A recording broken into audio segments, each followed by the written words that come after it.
विद्यार्थ्यांनो, आज आपण असणाऱ्या श्रम पुरवठ्यामधला असणाऱ्या प्रतिकूल घटकांचा विचार करायचा आहे। पाठीमागल्या व्हिडिओमध्ये आपण अनुकूल घटकांचा अभ्यास केलेला आहे। आज या ठिकाणी आपल्याला श्रम पुरवठ्यामुळे आर्थिक विकासातील असणारे प्रतिकूल घटक जे आहेत ते विचारात घ्यायचे। वास्तविकता आर्थिक विकासासाठी आपण जर अभ्यासलं तर एक गोष्ट प्रकर्षानं दिसून येते आणि ती म्हणजे श्रमाची मागणी आणि श्रमाचा पुरवठा हा समप्रमाणात असणं अत्यंत गरजेची गोष्ट आहे।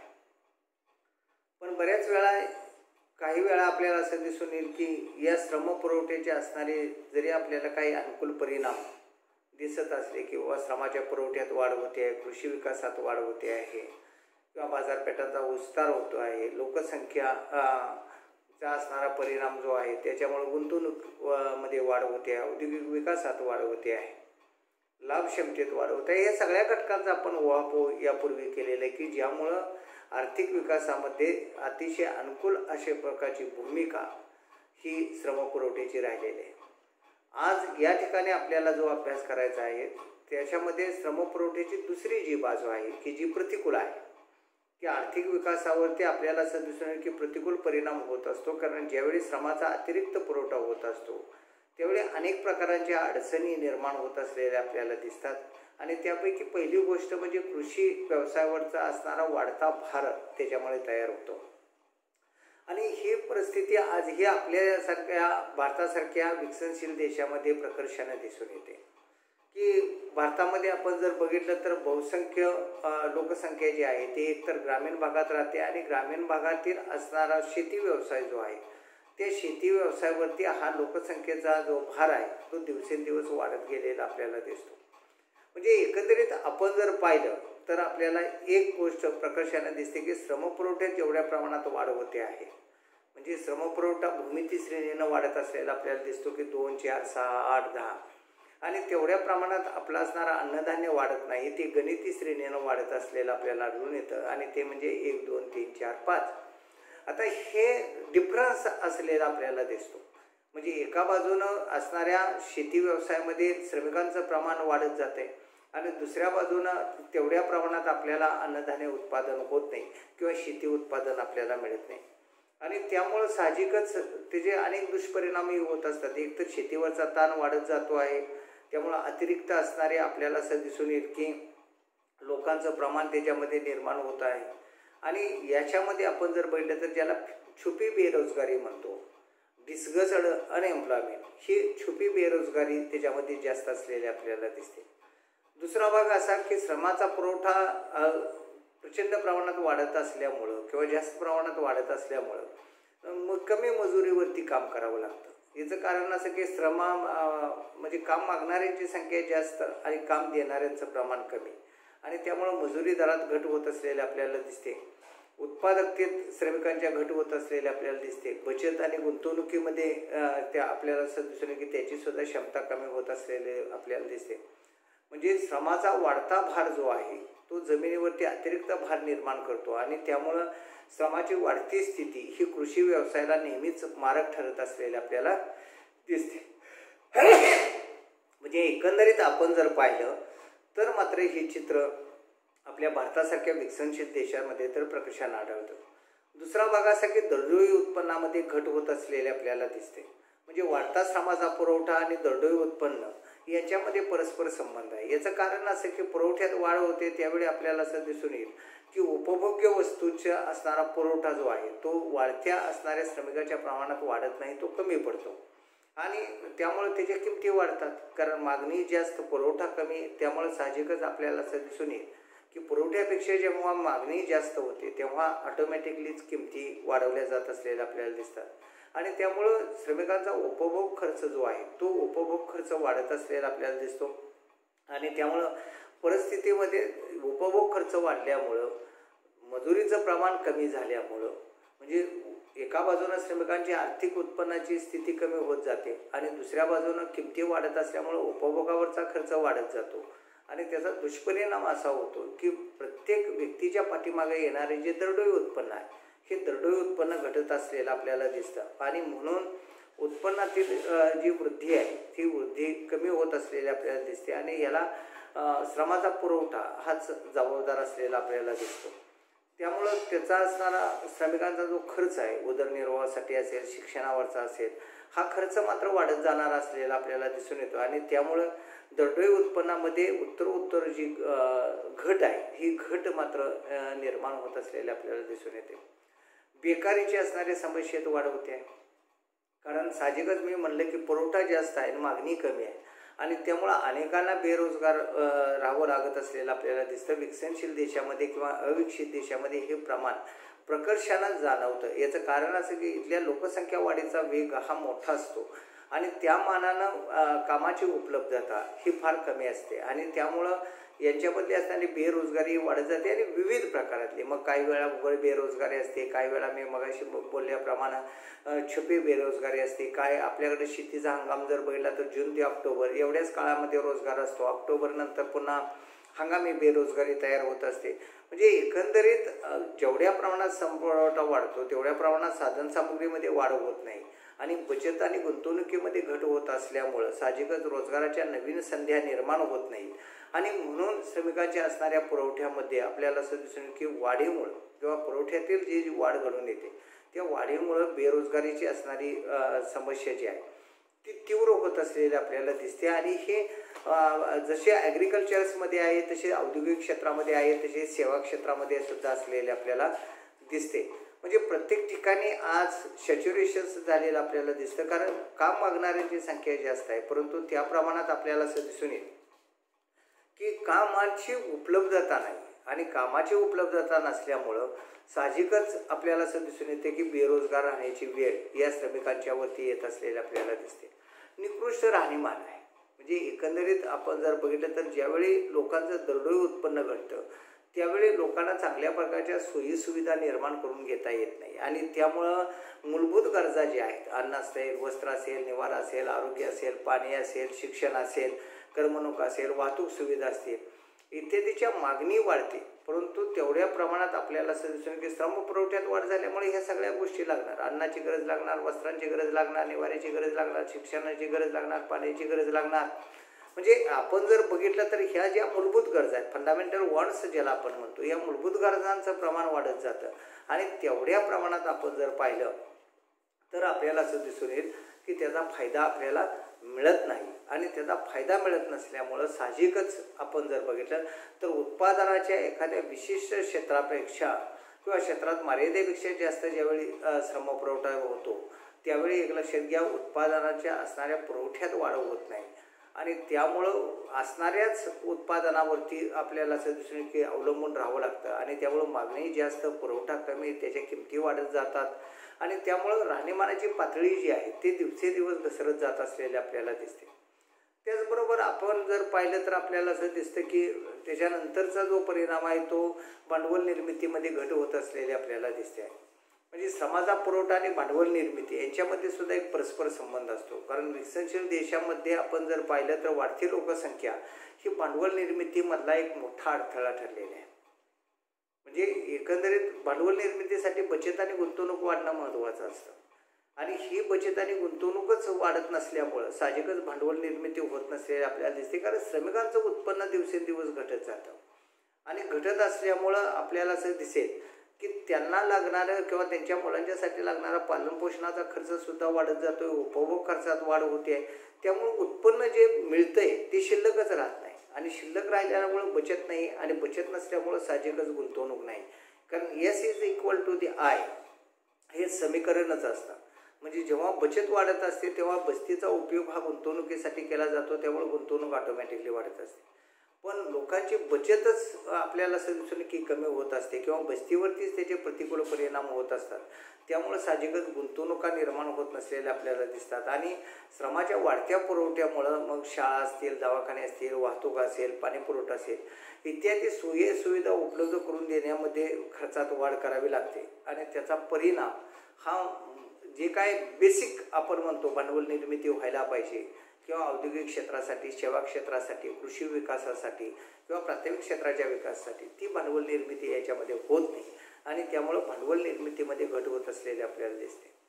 त्याचबरोबर आर्थिक विषमता वाढते. म्हणजे साहजिकच अविकसित देश असतील किंवा विकसनशील देश असतील किंवा विकसित देश असतील, या सगळ्यांच्या मध्येच आपण जर बघितलं तर सरळ वाढत्या अतिरिक्त लोकसंख्येमुळं हे आर्थिक विषमतेमध्ये वाढ होत असलेले आपल्याला दिसते. याचं कारण असं की जे काही उत्पन्न आहे किंवा जो काय फायदा आहे तो मोठ्या किंवा श्रीमंत लोकांना मिळत असतो आणि गरिबांना मात्र त्याचं उत्पन्न दर दिवशी कमी होत असलेलं आपल्याला दिसतं.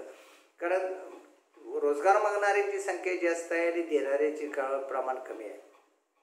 म्हणजे एम्प्लॉयर्स कमी आहेत आणि एम्प्लॉईज जास्त असलेले आपल्याला दिसतात. आणि हे जे विषमता आहे, ही विषमताच पुढं उत्पन्नामध्ये विषमता निर्माण करत असलेले आपल्याला दिसतात. त्याचबरोबर सामाजिक राजकीय तणाव निर्माण होत असलेले आपल्याला दिसतात. श्रमिकांचं असणारं विदेशामध्ये स्थलांतर होत असलेलं आपल्याला दिसतं. म्हणजे एकंदरीत आपण जर बघितलं तर हे सगळे दुष्परिणाम जे आहेत, हे दुष्परिणाम श्रमपुरवठ्यातील वाढीमुळे होत असलेलं आपल्याला दिसतं. कारण स्थलांतरणामुळे सुद्धा देशातील जे बौद्धिक भांडवल आहे हे परदेशामध्ये जात असलेलं आपल्याला आढळून येईल. कारण जे टॅलेंट लोक आहेत त्यांना परदेशामध्ये नोकऱ्या मिळतात, व्यवसाय मिळतात आणि मग ते देशात कमी पगारावरती किंवा कमी उत्पन्नावरती काम करायला तयार नसतात. ते साहजिकच जास्त उत्पन्नाची अपेक्षा करणार आणि त्यामुळं जिथं जास्त उत्पन्न मिळेल तिथं ते स्थलांतरित होत असलेले आपल्याला दिसतात. आणि मग आपण जर बघितलं तर शारीरिक कष्ट करणारे जे श्रमिक आहेत त्यांना तेच देशात राहतात आणि त्यामुळं देशाच्या प्रगती साधता येत नाही. कारण बौद्धिक श्रम ज्यावेळी बाहेर जातं किंवा आपल्याला असं दिसून येईल की बौद्धिक उच्चाटन होतं, त्यावेळी मात्र आपल्याला असं दिसून येईल की आर्थिक विकासावरती त्याचे विपरीत परिणाम होतात किंवा देशाचं अपरिमित नुकसान त्याच्यामुळे होत असलेलं आपल्याला दिसतं.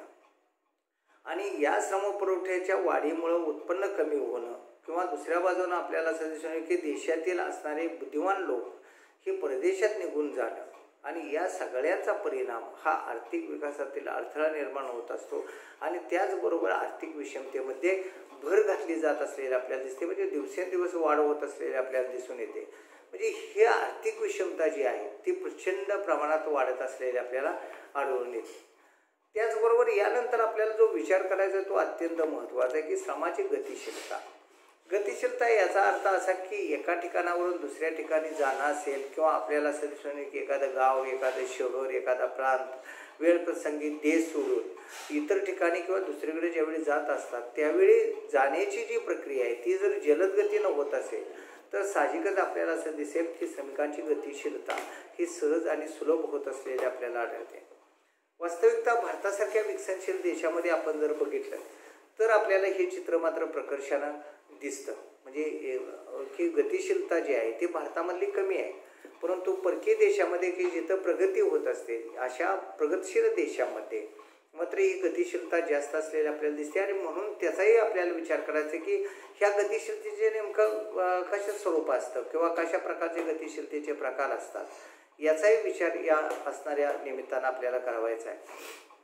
एकंदरीत आपण जर बघितलं तर आपल्याला असं दिसून येईल की अनेक लोक जे आहेत आपलं गाव सोडत असतात, शहर सोडत असतात, प्रांत सोडत असतात किंवा वेळप्रसंगी अगदी देशसुद्धा सोडत असतात आणि दुसऱ्या देशात जाऊन काम करत असलेले आपल्याला दिसतात. म्हणजे एकंदरीत श्रमिक एका ठिकाणावरून दुसऱ्या ठिकाणी ज्यावेळी जात असतो त्यावेळी कामानिमित्त जात असतो, एक लक्षात घ्या पहिली गोष्ट. आणि त्यामुळं तिची गतिशीलता जी आहे ती तिच्यावरती ठरत असलेली आपल्याला दिसते. म्हणजेच एका व्यवसायातून किंवा एका उद्योगातून दुसऱ्या उद्योगात किंवा एका ठिकाणावरून दुसऱ्या ठिकाणी ज्या गतीने श्रमिक जातात त्याला किंवा त्या गतीलाच आपल्याला असं दिसून येईल की गतिशीलता श्रमिकाची असं म्हटलं जातं. म्हणजे रोजगाराच्या चांगल्या किंवा अधिक आपल्या उत्पन्नदायी संधी मिळवण्याच्या हेतूने आपले गाव असेल, शहर असेल, प्रांत असेल, देश असेल हे सोडून अन्यत्र कुठेही जाण्याच्या श्रमिकांच्या तत्परतेला श्रमिकांची गतिशीलता असं म्हटलं जातं. आणि ही गतिशीलतेची वैशिष्ट्यसुद्धा आपल्याला सांगता येईल की सगळ्यात महत्त्वाचं आपण बघतो की रोजगाराच्या अधिक उत्पन्नदायी संधी मिळवणं. आज आपल्या देशातले लोक कॅनडामध्ये, अमेरिकेमध्ये किंवा एका राज्यातून दुसऱ्या राज्यात असेल किंवा एका गावातून शहरी भागामध्ये असेल किंवा प्रांतामध्ये असेल असे जे स्थलांतरण करत असतात ते कशासाठी करतात तर सगळ्यात महत्त्वाचं की रोजगार चांगल्या पद्धतीचा मिळवणं आणि अधिक उत्पन्नदायी संधी प्राप्त करणं, चांगला रोजगार मिळवण्यासाठी आपल्याला असं दिसून येईल की आपला मूळ गाव सोडून सुद्धा दुसरीकडे लोक जात असतात. कारण शेवटी आपल्याला मिळणारा रोजगार ही महत्त्वाची गोष्ट आहे आणि तो रोजगार करण्यासाठी काम करण्यासाठी हे श्रमिक आपली गतिशीलता करत असलेले आपल्याला दिसतात. आता जेवढा वेळ घेतात या काही ठिकाणावरून दुसऱ्या ठिकाणी जायला त्यालाच आपल्याला असं दिसून की गतिशीलता असं म्हटलं जातं. आता ज्यावेळी कमी वेळामध्ये आपण हे करत असतो त्यावेळी आपली गतिशीलता जास्त असते, ज्यावेळी जास्त वेळ लागतो त्यावेळी गतिशीलता आपली जास्त येते. म्हणजे एकंदरीत श्रमिकांची गतिशीलता कमी किंवा जास्त कशावरून ठरते तर श्रमिक एका ठिकाणावरून दुसऱ्या ठिकाणी किती वेळात जातो आहे याच्यावरती त्याची गतिशीलता अवलंबून. आता आपल्याकडला असणारा कोकणातला श्रमिक साहजिकच मुंबईमध्ये पटकन जातो, परंतु हे जर दिल्लीमध्ये जायचं झालं तर हेच जर आपल्याला समजून की चेन्नईमध्ये जायचं झालं, कोलकात्यामध्ये जायचं झालं तर त्याला वेळ लागतो, पण मुंबईत जायला त्याला वेळ लागत नाही. याचं कारण असं की मुंबईमधली असणारी त्याची गतिशीलता, बरे गाव सोडून तो शहरी भागात जातो पण तो आपल्या महाराष्ट्रातल्यामध्ये राज्यातल्या राज्यातच गतिशील तो तीव्र असतो, जलद असतो. परंतु परराज्यात म्हटलं की त्याची गतिशीलता पुन्हा कमी येत असलेली आपल्याला दिसते. जसे परराज्यात येते तसेच विदेशामध्ये असणारी गतिशीलता सुद्धा तशा पद्धतीनं कमी येत असते. आणि त्यामुळं गतिशीलता ही त्याच्या असणाऱ्या एका ठिकाणावरून जाण्याच्या दुसऱ्या ठिकाणी जाण्याच्या प्रक्रियेला किंवा त्याच्यामधल्या असणाऱ्या गतीलाच गतिशीलता असं संबोधलं जात असलेलं आपल्याला दिसतं. आणि जे श्रमिक तत्परतेनं निर्णय घेतात, जलद पद्धतीनं निर्णय घेतात की बाबा ठीक आहे मला इथं रोजगार मिळतोय, मला इथं जायचं आहे, नोकरी मिळते तर मी ॲक्सेप्ट केलेलं आहे. आणि असे ज्यावेळी लोकांची प्रवृत्ती तयार होते किंवा अशी लोकांची ज्यावेळी मानसिकता निर्माण होते त्यावेळी विद्यार्थ्यांना आपल्याला लक्षात येईल की गतिशीलता ही वाढत जात असलेली आपल्याला दिसते. आता गतिशीलतेचे विविध प्रकारही असलेले आपल्याला दिसतात आणि या विविध प्रकारांचा सुद्धा आपल्याला विचार करायचा आहे. आणि त्यापैकी पहिला गोष्ट म्हणजे भौगोलिक गतिशीलता आहे की ज्यामध्ये श्रमिक एका ठिकाणावरून दुसऱ्या ठिकाणी जात असताना भौगोलिक आपलं स्थान सोडत असलेला आपल्याला दिसतो. म्हणजे आपलं गाव असेल, शहर असेल, प्रांत असेल, हे सोडून उदरनिर्वाहासाठी तो एका ठिकाणावरून दुसऱ्या ठिकाणी जात असलेला आपल्याला दिसतो. म्हणजे एकंदरीत आपण जर बघितलं तर ही गतिशीलता जी आहे ती अस्तित्वात येत असलेली आपल्याला दिसते. म्हणजे आपल्याकडे सुद्धा ग्रामीण भागातला श्रमिक शहरी भागामध्ये जात असतो, एका गावातून दुसऱ्या गावामध्येही कामाला जात असतो, त्यामुळं किंवा एका शहरातून दुसऱ्या शहरातही कामाला जात असतो. म्हणजे आज पुणे मुंबईमध्ये सुद्धा काम करणारे लोक कमी आहेत का? पुण्यातून मुंबईला येतात, काही जण मुंबईतून पुण्याला कामाला जातात. म्हणजे एकंदरीत आपण जर बघितलं तर आपल्याला असं दिसून की अशी ज्यावेळी क्षमता तयार होत असते त्यावेळी एक लक्षात घ्या की श्रमिकांची भौगोलिक गतिक्षमता असं त्याला म्हटलं जातं की एखादं स्थान, एखादा प्रदेश, एखादा प्रांत, एखादं गाव सोडून, एखादं शहर सोडून दुसऱ्या ठिकाणी कामानिमित्त आपल्याला असं दिसून की जाणं. आता या भौगोलिक गतिशीलतेमध्ये एक प्रकर्षण गोष्ट आपल्याला लक्षात घेतली पाहिजे की कामाच्या स्वरूपात कुठल्याही प्रकारचा बदल होत नाही. एक लक्षात घ्या. म्हणजे एखादा माणूस इथं एखादा गोष्ट करत असेल तीच जाऊन दुसरीकडे करत असतो, कारण तिथं त्याला जास्त उत्पन्न मिळत असतं. त्यामुळं काम बदलत नाही, कामाचं स्वरूप तेच राहतं, फक्त ठिकाण बदललं जातं एका ठिकाणावरून दुसऱ्या ठिकाणी. म्हणजे आज आपल्याला असं दिसून की एखादा मनुष्य गावाकडल्या एखाद्या कारखान्यामध्ये काम करत असेल आणि तसाच कारखाना जर मुंबईला असेल आणि तिथं जाऊन तो काम करत असेल तर गावापेक्षा जास्त त्याला वेतन तिथं मिळतं आणि त्यामुळं तो जास्त वेतनाच्या अपेक्षेनं किंवा जास्त उत्पन्नाच्या अपेक्षेनं गावाकडून शहराकडे स्थलांतर करतो. फक्त स्थान बदलतो, काम बदलत नसलेलं आपल्याला दिसतं. अशी कितीतरी उदाहरणं असलेले आपल्याला दिसतात. आज आपल्या मुंबईमध्ये आपण जर बघितलं तर सिने कलावंत जे आहे, ज्याला आपण सिने स्टार असं म्हणतो, हे कितीतरी परराज्यातले लोक असलेले आपल्याला दिसतात की जे मुंबईमध्ये येऊन स्थायिक झालेले मुंबईमध्ये काम करतात. आता हे काम करत असताना त्यांचा अभिनय जो आहे तो अभिनयच करत असतात. एक लक्षात घ्या. म्हणजे कामाचं स्वरूप बदललं नाही, कामाचं स्वरूप तेच राहिलं, फक्त प्रदेश बदलला. ते बाहेरल्या राज्यातून मुंबईमध्ये आले, म्हणजे महाराष्ट्रामध्ये. त्यामुळं असे महाराष्ट्रातले अनेक लोक आहेत की जे दुसऱ्या देशात जाऊन काम करतात.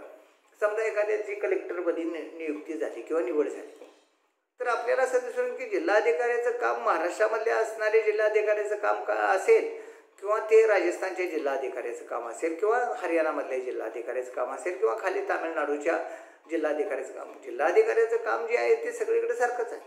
ते जे असणारे जे कार्यकक्ष आहे त्याचे जे अधिकार आहेत, त्याचे जे कर्तव्य आहेत, त्याच्या ज्या जबाबदाऱ्या आहेत, त्या सर्व ठिकाणी सारख्याच आहेत. असं नाही आहे की तामिळनाडूमध्ये गेल्यानंतर काम कमी आहे, महाराष्ट्रामध्ये आल्यानंतर काम जास्त आहे. प्रत्येक ठिकाणी तुम्हाला एक लक्षात घ्या की तशा स्वरूपाचं काम असतं. फक्त तुम्हाला या राज्यातून त्या राज्यामध्ये नोकरी दिली जात असलेली आपल्याला दिसते. आणि ते जे वेळी घडतं त्यावेळी त्याला भौगोलिक गतिशीलता असं म्हटलं जातं. असं कितीतरी उदाहरण आपल्याला असलेलं फारुख इंजिनियर हे आपल्याला असं दिसून येईल की भारतात असणारे अष्टपैलू क्रिकेटपटू होते, भारतीय अष्टपैलू क्रिकेटपटू होते. आता ते इंग्लंडमध्ये जाऊन त्या क्रिकेटशी संबंधितच काम करतात, एक लक्षात घ्या. म्हणून देश बदलला म्हणून कामाचं स्वरूप बदललं नाही, फक्त देश बदलला. एका देशातून ते दुसऱ्या देशात गेले, भारतातून ते इंग्लंडमध्ये जाऊन स्थायिक झाले. याचा अर्थ असा आहे की आपल्याला असं दिसतं की केवळ भौगोलिक गतिशीलता निर्माण झालेली आपल्याला दिसते. व्यावसायिक गतिशीलता म्हणजे देशातील बहुसंख्य श्रमिक एका व्यवसायातून आपल्याला असं दिसून की दुसऱ्या व्यवसायात जातात, तेव्हा व्यावसायिक गतिशीलता निर्माण होत असलेली आपल्याला दिसते. आता विविध उद्योगामध्ये काम करणारे कामगार बऱ्याच वेळा आपला मूळ व्यवसाय सोडून दुसऱ्या व्यवसायामध्ये सुद्धा जात असलेले आपल्याला दिसतात, किंवा दुसऱ्या व्यवसायात जाताना तेच काम करावं लागत असलेले आपल्याला दिसते. एखाद्या कारखान्यामध्ये किंवा एखाद्या औद्योगिक क्षेत्रामध्ये एखादा मॅनेजर पदावरती काम करतोय.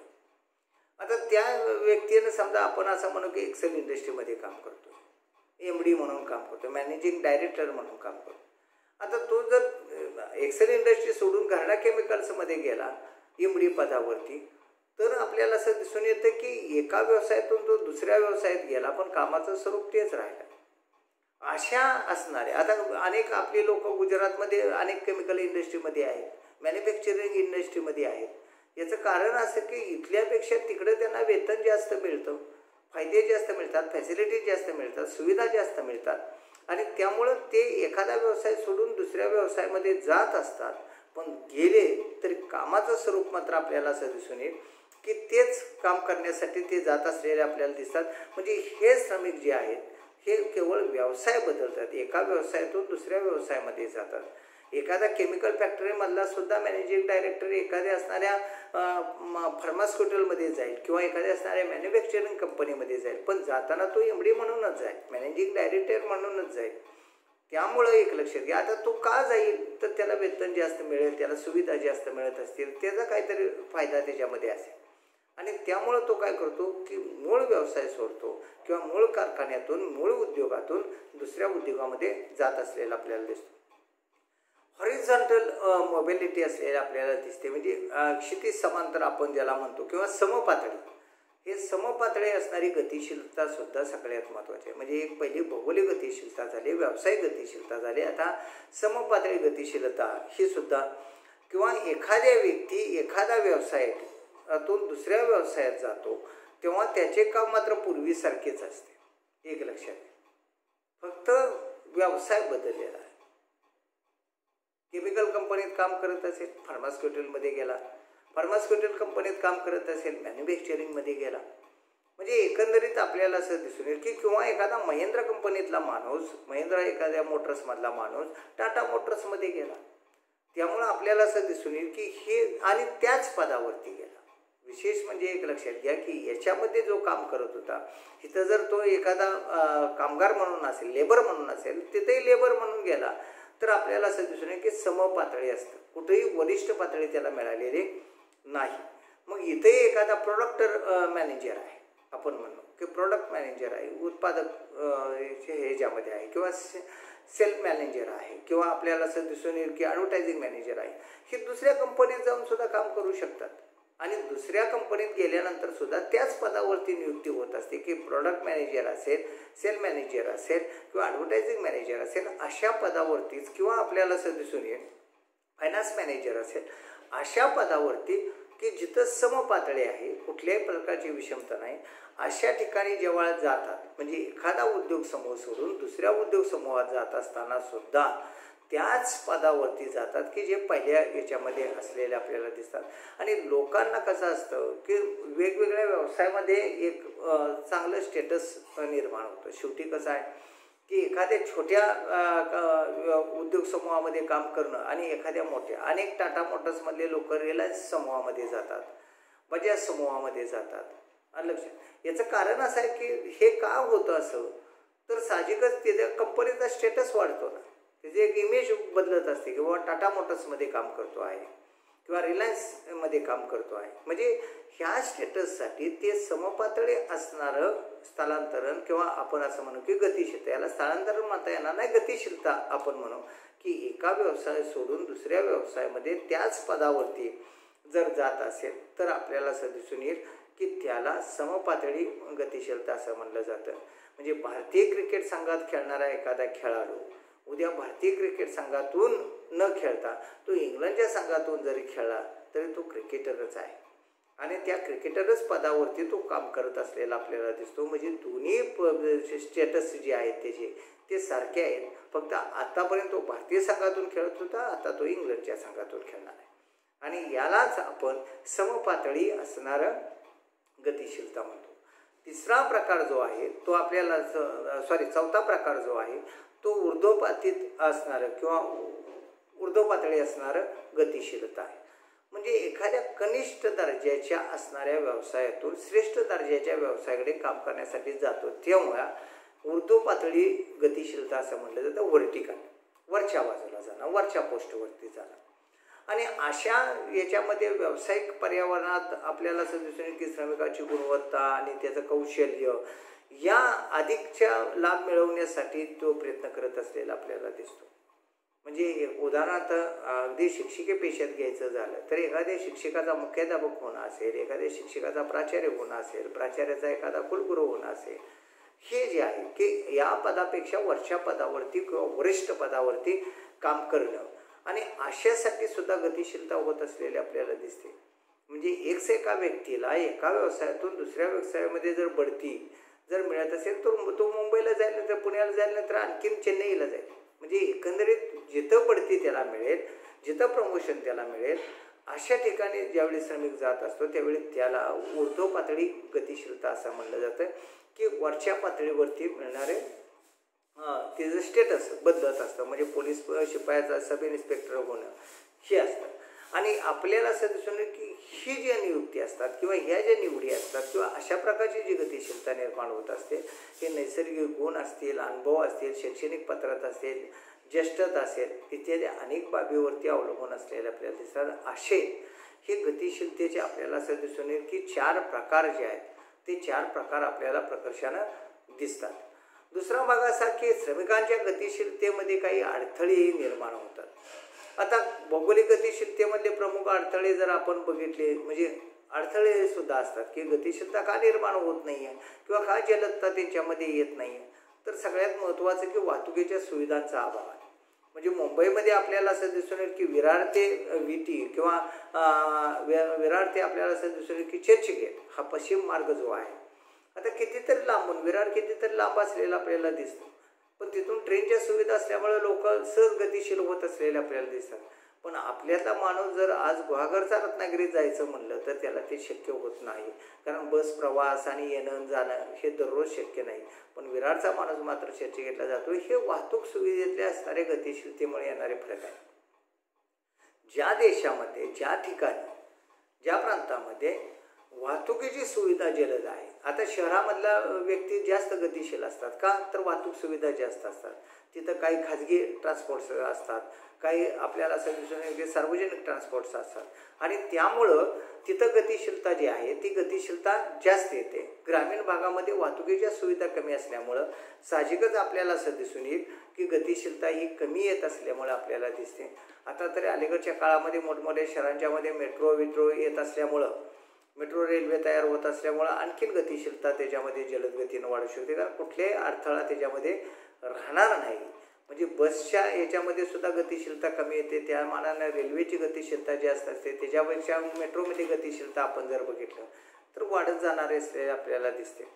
त्याचबरोबर श्रमिकांच्या मानसिकतेमध्ये परिवर्तन, म्हणजे एखादं जन्मगाव सोडून जाण्याचं तिचं सहजासहजी तयार नसतात, कारण ती एक अटॅचमेंट असते. गावामध्ये कसं आपल्या ओळखीची लोक असतात, आपले नातेसंबंध असतात, आणि याच्यामुळं आपल्याला आपला गाव, आपला प्रांत, आपला देश आपल्याला कधीही सोडावासा वाटत नाही.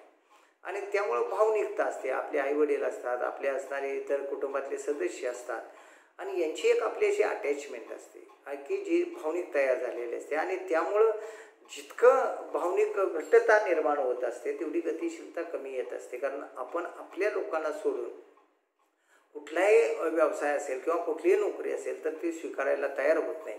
आणि आपल्याला खरं गरज असताना सुद्धा किंवा इच्छा असताना सुद्धा आपण ते स्वीकारत नाही. आणि त्यामुळं आपल्या असणाऱ्या मानसिकतेचे परिणामसुद्धा गतिशीलतेमध्ये अडचणी निर्माण करतात.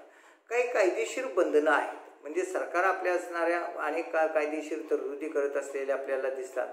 जनतेचं रक्षण करण्याच्या दृष्टिकोनातून तरतुदी करत असतात. त्यामुळं दुसऱ्या देशातील किंवा दुसऱ्या देशात जाण्याची प्रक्रिया जी आहे ती सहज सोपी आहे असं नाही आहे. तुम्हाला पासपोर्ट काढावा लागतो, तुम्हाला त्या देशातला विजा काढावा लागतो, तिथलं असणारी कारण मीमांसा तुम्हाला द्यावी लागते. आणि मग ते जर योग्य वाटलं तरच तुम्हाला त्याची परमिशन्स दिली जाते, अन्यथा दिली जात नाही. म्हणजे राष्ट्रीय सुरक्षिततेच्या दृष्टिकोनातून देशातल्या देशात जेवढी गतिशीलता असते तेवढी आंतरराष्ट्रीय पातळीवरती कायद्याच्या बंधनामुळं तशा प्रकारची गतिशीलता निर्माण होत नाही. राजकीय अकार्यक्षमता सुद्धा असते.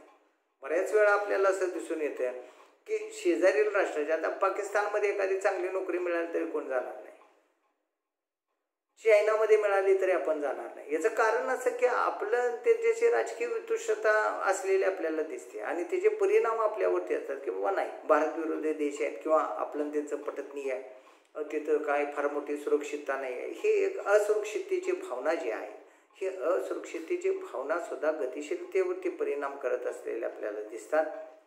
आणि त्यामुळं उत्तर कोरिया असेल, म्हणजे भारताच्या बाबतीत मी सांगितलं उत्तर कोरिया असेल वगैरे, पण तेच जर अमेरिकेच्या बाबतीत आपण बघितले, रशियाच्या बाबतीत बघितलं किंवा युरोपातील इतर देशांच्या बाबतीत बघितलं तर आपली गतिशीलता जास्त आहे. त्याचबरोबर सौदी अरेबियन देशामध्ये आपल्या असणारी गतिशीलता जास्त आहे. म्हणजे एकंदरीत जिथं सुरक्षिततेची भावना आहे, जिथं आपल्याला चांगलं संरक्षण आहे, सुरक्षितता आहे, अशा देशांच्यामध्ये आपण प्रेफर जास्त करत असतो. जिथं राजकीय असंतोष आहे किंवा आपल्याला असं दिसून येईल की अकार्यक्षमता आहे, अशा ठिकाणी मात्र आपण गतिशील होत नसलेले आपल्याला दिसतात. व्यावसायिक गतिशीलतेमध्ये सुद्धा अनेक प्रकारांचे अडथळे येतात. नैसर्गिक गुणभिन्नता आहे. म्हणजे एकंदरीत आपण जर बघितलं तर उत्पन्न मिळवण्याचं किंवा अधिक उत्पन्न मिळवण्याच्या दृष्टिकोनातून श्रमिक एका व्यवसायातून दुसऱ्या व्यवसायात ज्या गतीनं जातात त्याला व्यावसायिक गतिशीलता म्हणतो. पण या गतिशीलतेमुळे नैसर्गिक गुणभिन्नतेमुळे बरेचसे अडचणी येत असलेल्या आपल्याला दिसतात. श्रेष्ठ दर्जाचे गुण असणाऱ्या, वैशिष्ट्ये असणाऱ्या श्रमिकांच्या बाबतीत व्यावसायिक गतिशीलता अधिक असते. म्हणजे आपले जर गुण चांगल्या प्रकारचे नैसर्गिक असतील, हुशारी असतील तर आपण करत असतो. म्हणजे एकंदरीत आपण जर बघितलं तर बाकी ठिकाणी आपण तशा प्रकारचे गतिशील नसतो. मग सिनेमा असेल, नाटक असेल, संगीत असेल, क्रीडा असेल, गायन असेल किंवा साहित्य असेल, संशोधन असेल इत्यादी आवश्यक असणारे नैसर्गिक गुणधर्म नसलेल्या लोकांना या क्षेत्रात फिरकता सुद्धा येत नाही. म्हणजे हे क्षेत्र जे आहेत आपण जे आता उल्लेख केला, म्हणजे सिनेमा, नाटक, संगीत, गायन, क्रीडा, ह्याच्यामध्ये नैसर्गिक गुण असावे लागतात तर तुमची गतिशीलता निर्माण होते, अन्यथा नाही. शिक्षण महत्त्वाचं असतं, कारण तुम्हाला एखाद्या ठिकाणी नोकरी मिळवण्यासाठी स्पेसिफिक शिक्षणाची गरज असते. जसं इंजिनिअरिंगमध्ये सुद्धा आपल्याला विविध मॅन्युफॅक्चरिंग इंजिनिअरिंग आहे, त्याचबरोबर आपल्याला असं दुसरं एरोनॉटिकल इंजिनिअरिंग आहे, मरीन टाईल्स आहे, म्हणजे अनेक प्रकार असलेले इलेक्ट्रिक आहे, इलेक्ट्रॉनिक आहे, असे इंजिनिअरिंगचे प्रकार आहेत आणि त्या त्या क्षेत्रानुसार रोजगार मिळत असलेला आपल्याला दिसतो. आर्ट्स कॉमर्सच्या बाबतीतले वेगळा रोजगार आहे, सायन्सच्या विषयांच्या बाबतीतले वेगळे रोजगार आहेत, वकील व्हायचं असेल तर त्याच्यासाठी वेगळं शिक्षण आहे. म्हणजे तशा प्रकारचं शिक्षण आपल्याला पूर्ण करावं लागतं तरच आपल्यामध्ये ती गतिशीलता येते, अन्यथा आपल्याला गतिशील होता येत नाही. माहितीचा अभाव, एका व्यवसायातून दुसऱ्या व्यवसायात काम करण्यासाठी जात असताना आपल्याकडे तेवढ्या प्रकारची माहिती उपलब्ध नसते किंवा नसते आणि त्यामुळं आपल्याला असं दिसून येईल की गतिशीलता ही कमी येत असते आणि तशा पद्धतीनं त्याच्यामध्ये अडथळे निर्माण होत असतात. सामाजिक बंधनं असलेली आपल्याला दिसतात, कारण आपण जरी भारतात राहत असलो तरी विविध राज्यांची विविध संस्कृती, कल्चर असलेलं आपल्याला दिसतं आणि त्यामुळं तिथल्या असणाऱ्या प्रथा, रूढी, परंपरा याच्याशी जुळवून घेणं आणि त्याप्रमाणे आपण राहणं हे बऱ्याच वेळा कठीण होत असतं आणि त्यामुळं मग श्रमिक गतिशील होत नसलेले आपल्याला दिसतात. भ्रष्टाचार त्याच्यामध्ये असलेला आपल्याला दिसतो की भ्रष्टाचारामुळे सुद्धा या गतिशीलतेमध्ये अडथळे येत असलेले आपल्याला दिसतात. एकंदरीत आपण जर बघितलं तर हे अडथळे जरी आलेले असले तरी गतिशीलतेचं महत्त्वही तितकंच आहे. कारण आज जेवढी गतिशीलता वाढत जाईल तेवढी बेकारीमध्ये विद्यार्थी मित्रांनो घट होत जाईल. कारण अत्यंत महत्त्वाचे की गतिशील हे असलंच पाहिजे किंवा झालंच पाहिजे. याचं कारण असं की आपल्याला जिथं चांगला रोजगार मिळतोय, जिथं अधिक उत्पन्नदायी रोजगार मिळतो, अधिक व्यावसायिक संध्या मिळतात किंवा रोजगाराच्या संध्या मिळतात, या ठिकाणी आपण गतिशील असलंच पाहिजे. तरच आपल्याला रोजगार करता येऊ शकतो. आपण जर अगदीच आसपास आणि जवळपास शोधायचं म्हटलं तर आज रोजगार उपलब्ध नाही. म्हणजे जसा आज ग्रामीण भागातील माणसांना नाविलाजास्तव का होईना परंतु शहरी भागाची वाढ घ्यावी लागते किंवा एका राज्यातून दुसऱ्या राज्यामध्ये गतिशील व्हावं लागतं किंवा एका देशातून दुसऱ्या देशात गतिशील व्हावं लागतं. याचं कारणच असं आहे की आपल्याला जर रोजगार पाहिजे असेल तर आपल्याला असं दिसून येईल की गतिशीलता, आणि जिथं गतिशीलता आपल्यामध्ये जास्त येते त्या ठिकाणी बेरोजगारीमध्ये घट होते, राहणीमानामध्ये वाढ होते. कारण तुम्ही ज्यावेळी अधिक उत्पन्न देणाऱ्या, अधिक रोजगाराची संधी उपलब्ध असणाऱ्या ठिकाणी ज्यावेळी जात असता त्यावेळी साहजिकच तुमच्या उत्पन्नामध्ये वाढ होत असते, तुम्हाला मिळणाऱ्या सोयीसुविधांच्यामध्ये वाढ होत असते आणि त्यामुळे तुमची गतिशीलता जी आहे ती वाढत असलेले आपल्याला दिसते किंवा राहणीमानाचा दर्जा जो आहे तो वाढतो. आज आपल्यातले अनेक लोक अमेरिकेमध्ये गेलेले, त्यांची गतिशीलता वाढलेली आपल्याला दिसते आहे. या गतिशीलतेमुळे ते आज चांगल्या जीवनमान जगत असलेले आपल्याला दिसतात. त्या मानानं त्याच कॅटेगरीची लोक ज्यावेळी आपल्या देशामध्ये दिसतात त्यावेळी तेवढे त्यांचं राहणीमान नसलेलं आपल्याला दिसतं. कारण उत्पन्नातील तफावत आहे, दर्जामध्ये उत्पन्नात तफावत आली की राहणीमानाच्या दर्जात तफावत येत असलेले आपल्याला दिसते. कार्यक्षमतेवरती परिणाम होतात.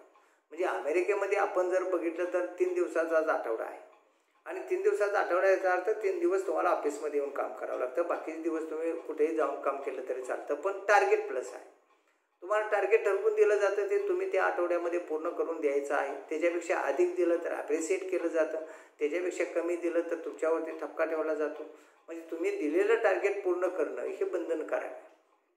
आपल्या देशामध्ये टार्गेट प्लस नाही, आपल्या देशामध्ये उपस्थितींचा प्रश्न केवळ पाळला जातो. म्हणजे टायमिंग महत्त्वाचा आहे, ते सकाळी किती वाजता येतो, संध्याकाळी किती वाजता जातो आणि या वेळात काय करतो याचं फार मोठं मूल्यमापन आपल्याकडे होत नाही. आणि त्यामुळं आपल्याकडे एक लक्षात घ्या की फार मोठी कार्यक्षमता गतिशीलतेतून मिळत नाही, काम करणाऱ्याला उत्साह वाटत नाही आणि त्यामुळं जिथं गतिशीलता जास्त आहे, आता भारतातलाच माणूस अमेरिकेत गेल्यानंतर जास्त तास काम करतो, कॅनडामध्ये गेल्यानंतर जास्त तास काम करतो, पण भारतात आला की तो पुन्हा कमी कार्यक्षमता होत असलेली आपल्याला दिसते. त्याचबरोबर आर्थिक विकासामध्ये वाढ होते आहे. गतिशीलतेमुळं साहजिकच आपल्याला असं दिसून येईल की आज अमेरिकेमध्ये, रशियामध्ये किंवा इतर देशामध्ये जे लोक काम करतात त्याच्यामुळं परकीय चलन आपल्याला मिळत आहे.